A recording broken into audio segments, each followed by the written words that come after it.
aujourd'hui, tu vas nous parler d'écriture numérique. Est-ce que tu peux nous parler un peu du concept d'écriture numérique? L'écriture numérique, ça va au-delà de penser l'écriture sur un support numérique. C'est toute la manière d'écrire qui est transformée par les possibilités que le numérique offre de pouvoir construire du texte, en fait. Donc, même la notion de texte est renouvelée par les différents processus qui sont rendus possibles grâce à différents logiciels d'écriture, par exemple, qui permettent des opérations nouvelles dans la manière de configurer le sens dans un texte.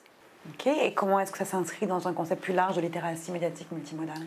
Bien, en fait, on considère que la compétence à écrire en contexte numérique a évolué, au même titre que les compétences en littératie médiatique viennent définir la manière dont on écrit en combinant des modes sémiotiques, particulièrement à l'aide des technologies. On ne peut pas passer à côté de réfléchir et raisonner la manière de former à l'écriture dans une perspective de développement d'une littératie qui considère l'outil numérique comme étant intrinsèque au processus d'écriture.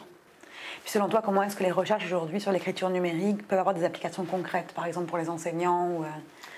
Mais en fait, la recherche est encore assez fondamentale dans le sens où on réfléchit aux compétences sur le plan théorique. On a réalisé d'ailleurs une recherche documentaire où on a recensé près de 1000 articles qui touchaient d'une manière ou d'une autre soit les différents processus qui sont mis en œuvre dans l'écriture numérique, par exemple, le fait qu'on doive penser l'hypertextualité dans l'écriture, qu'on doit penser à un design, une architecture textuelle en amont de l'écriture, qu'on doit aussi penser à l'articulation des modes sémiotiques. Est-ce qu'on rajoute des images au texte, des vidéos? Il faut penser comment le message va être construit de manière à articuler les différentes modalités sémiotiques. Et la collaboration aussi qui est de plus en plus encouragée par les sites d'écriture collaborative. Toutes ces particularités du processus d'écriture sont à penser sur le plan théorique au niveau des compétences à développer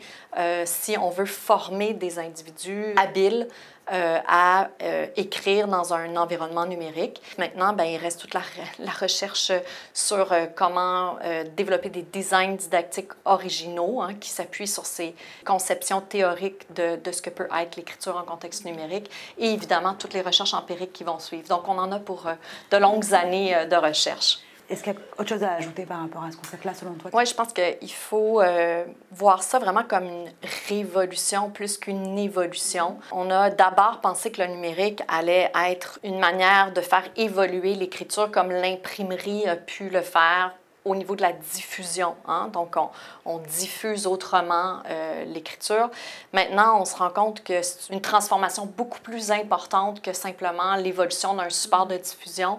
On est vraiment dans une transformation des modalités d'écriture. Et là, ça devient de plus en plus urgent si on veut former des individus compétents à écrire dans un environnement numérique, de les former à ces compétences qui s'appuient sur des processus particuliers, donc liés à l'interaction, au design, à l'architecture, à l'hypertextualité, donc aux particularités des textualités numériques. Merci beaucoup.